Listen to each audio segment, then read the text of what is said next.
Hello friends. इस topic में बेहद महत्वपूर्ण कानून के बारे में जानेंगे और जो भी कानून है वो आपको डिस्प्ले पे बाकायदा पीडीएफ शो होगा।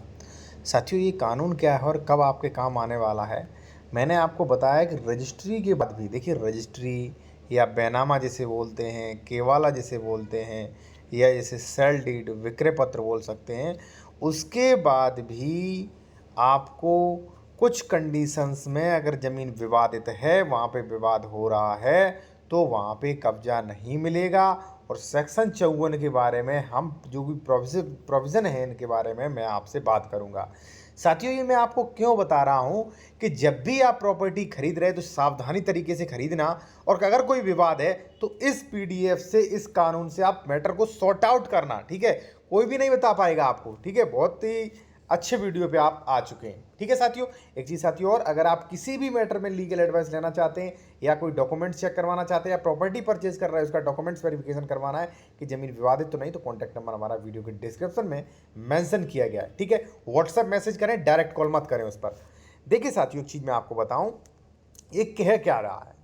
देखिए, कई लोग क्या होता है, ये ज़मीन खरीद लेते हैं और ज़मीन खरीदने के बाद जो है वो वहाँ पर विवाद कर रहे हैं। अब थोड़ा मैं आपको उदाहरण समझाऊं, उसके बाद पीडीएफ समझाऊंगा।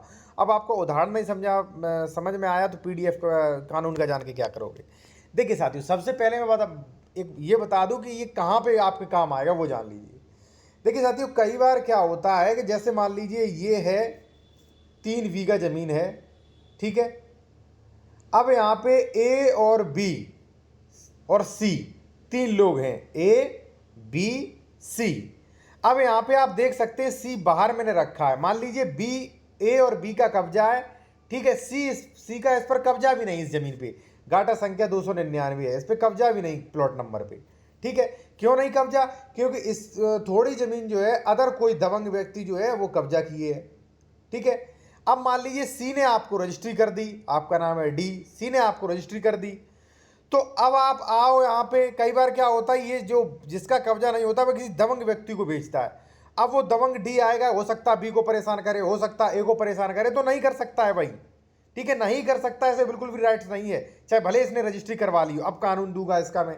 ठीक है, दूसरी बात साथियों, कई बार क्या होता है, मैं एक और भी आपको समझा दूं कि कई बार क्या होता है कि जैसे मान लीजिए ये जमीन है। ठीक है, इसमें ए बी सी पार्टनर है। ठीक है, तो पार्टनर नियमावली 109 ये कहती है कि भाई सभी को रोड साइड फ्रंट साइड मिलेगा। अब मान लीजिए सी ने जो है इस साइड ऐसा ऐसा बांट दिया, ठीक है, बिना बंटवारा आगे आपको डी को बेच दिया, फिर भी डी ऐसे ऐसे में कब्जा नहीं ले सकता। अब इसका मैं कानून दे रहा हूं आपको। ठीक है ना, अब देखिए ये कानून क्या कह रहा है, ये यहां पे कि एक क्रेता, क्रेता कौन, यानी कि जिसने जमीन बेची है, मान लीजिए एक ही ये जमीन है ये, और बी को बेची इसने। ठीक है ना, बी को बेच दी है, तो क्रेता जिसने खरीदा है विक्रेता से बेहतर स्वामित्व तो नहीं रख सकता। क्रेता ये नहीं जानता कि विक्रेता का स्वामित्व तो कहां था। भाई क्रेता विक्रेता ही से पूछेगा किधर साइड भाई आपका कब्जा है, उधर साइड में लूं। एक सह अंशधारी का अविभक्त अंश विक्रय की विषय वस्तु हो सकता है, किंतु क्रेता को, अब देखिए बहुत बड़ी बात कह दी इसने, किंतु क्रेता को तब तक कब्जा नहीं दिया जा सकता। कब तक कब्जा नहीं दिया सकता? जब तक कि संपत्ति का विभाजन, अब देखिए जहां पे मान लीजिए कई काश्तकार हैं, ठीक है, बंटवारा संबंधी विवाद चल रहा है, ठीक है ना, तो जब तक विभाजन नहीं होगा कि ए का इधर साइड है तब तक। दूसरा, सीमांकन, मान लीजिए ए और बी और सी हैं, ठीक है, और वहां पे विवाद चल रहा है, तो सीमांकन करा ले सेक्शन 24 में। ठीक है, या मान लीजिए रेवेन्यू, जो भी रेवेन्यू अधिकारी हैं, पटवारी, लेखपाल, कानून को वगैरह, उनको बुलाए, सीमांकन कराए, भाई अपना नाप तोल करा ले। ठीक है, वो नाप के दे देंगे, भाई इधर इनका है, इधर इनका निकल रहा है, तो उधर आप कब्जा कर लो, सीमांकन। या सौदर्यपूर्ण तरीके से, अधिकतर सौदर्यपूर्ण तरीके से होता है कि भाई ये यहाँ पे कब्जा ले ले, बी यहाँ पे, सी यहाँ पे। ठीक है, आपसी व्यवस्था से या न्यायालय की डिक्री द्वारा ना हो जाए। तो स्पष्ट हो गया है कि भाई जिसने जमीन खरीदी है उसको कब्जा तब तक नहीं मिलेगा जब तक कि मान लीजिए उस पर जो है बंटवारा है, सीमांकन है, न्यायालय की डिक्री है, या अपना आपसी बंटवारा शांतिपूर्वक कर लीजिए भाई। ठीक है, अब ऐसा नहीं है भाई कि एक मान लीजिए आपको प्रॉपर्टी की रजिस्ट्री कर ली, अब पता चले मौके पर उसका कब्जा ही नहीं है और आप वहां पे जाके दबंगई छांट रहे हो जाके, तो ये प्रशासन को आदेश दीजिए। आप चाहें तो इस आदेश की पीडीएफ ले सकते हैं, ये काफ़ी काम आएगा। आपके कॉन्टैक्ट नंबर हमारा वीडियो की डिस्क्रिप्शन में मिल जाएगा। कई लोग नहीं कहते कि सर आप अपना कॉन्टैक्ट नंबर क्यों बताते हो, कॉन्टैक्ट नंबर बहुत ऐड करते हो। भाई मैं इसलिए ऐड करता हूं कि कई लोग जो है वो कमेंट्स में हमारा नंबर मांगते हैं भाई, तो कृपया करके कमेंट्स में परेशान ना करें और डायरेक्ट कॉल ना करें। व्हाट्सएप पे अपना मैसेज करें, फीस बता दी जाएगी, उसे पे करने के बाद आप जो है बात कर सकते हैं फ़ोन कॉल से, ठीक है, आपको समय भी दिया जाएगा, ठीक है। तो इस प्रकार से आप मैटर साथियों सॉर्ट आउट कर सकते हैं। अब एक चीज़ मैं आप एक आदेश और दूंगा कोर्ट का, ठीक है। गया सिंह बनाम बाबूलाल, यहाँ पे देख सकते हैं गया सिंह बनाम बाबूलाल, ठीक है।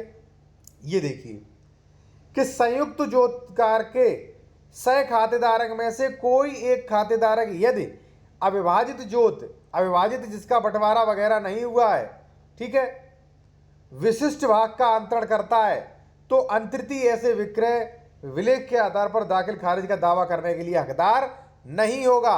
साथियों कई बार क्या करते हैं, नियमावली 109 का उल्लंघन किया, फ्रंट साइड जमीन बेच दी, तो ऐसे में इस आदेश का आप फायदा ले सकते हैं, ठीक है ना। तो इन आदेशों का जो है आप यूज कर सकते हैं साथियों। और बाकी मैं आपसे ये कहूँगा कि भाई जमीन के जो भी मैटर है, जमीन जब भी आप खरीदें तो आप जैसे डबल रजिस्ट्री है, अंश से अधिक विक्रय तो नहीं है, श्रेणी नंबर क्या है, खातेदार का वर्ग क्या है, ठीक है ना, इस पर कोई विवाद तो नहीं है, जमीन सरकारी तो नहीं है, ये चीज़ें आप चेक कर लीजिए। नहीं चेक कर सकते तो हमारा कॉन्टैक्ट नंबर वीडियो के डिस्क्रिप्शन में मिल जाएगा आपको। प्लॉट वगैरह की रजिस्ट्री भी आप चेक करवा सकते हैं कि सर ये फर्जी वगैरह तो नहीं है, ठीक है जी। और इसी के साथ साथ साथियों मैं आपसे कहना चाहूँगा, कई लोग जूनियर एडवोकेट होंगे या कई लोग कानून में बहुत अच्छी जानकारी पाना चाहते हों, तो आप अभी जाइए और इस चैनल को ज्वाइन करिए, सब्सक्राइब नहीं ज्वाइन, और ओनली 59 रुपये आपसे लगेगा ज्वाइन करने पे। अब आप कहेंगे 59 में क्यों दूँ? अगर आप जूनियर एडवोकेट हैं, आपको स्पेशल जानकारी चाहिए, ठीक है, काफ़ी प्रक्रियाएं होती हैं, ठीक है। मान लीजिए कब्जा हटवाने की प्रक्रिया है, बंटवारा की प्रक्रिया है, कमेंट्स की रिप्लाई है, नए कानूनी अपडेट्स हैं, संडे लाइव चैट है और कोर्ट के ऑर्डर्स विद डिस्क्रिप्शन पीडीएफ के साथ, ठीक है। तो इन सुविधाएं ले सकते हैं साथियों, ठीक है। और आप अपना जो भी मान लीजिए कब्जा संबंधी मैटर है, रजिस्ट्री के बाद कब्जा नहीं मिल रहा है, तो इस प्रकार से आप लें। और कोई भी मान लीजिए आप मान लीजिए परेशानी है या मान लीजिए किसी भी मैटर पे आप लीगल एडवाइस लेना चाहते हैं, तो बेहतर सलाह ले सकते हैं हमारे द्वारा और विद कोर्ट ऑर्डर्स के, क्योंकि जो भी यहाँ पे जानकारी दी जाती है रिसर्च करके दी जाती है। सबसे अच्छी बात इस चैनल की यही है साथियों, ठीक है। तो इसी के साथ साथ क्योंकि ये कानून अधूरा है, इसका भी सेक्शन वगैरह नहीं मालूम आपको, ठीक है, तो पीडीएफ वगैरह जो है वो ले सकते हैं साथियों, ठीक है जी। धन्यवाद साथियों।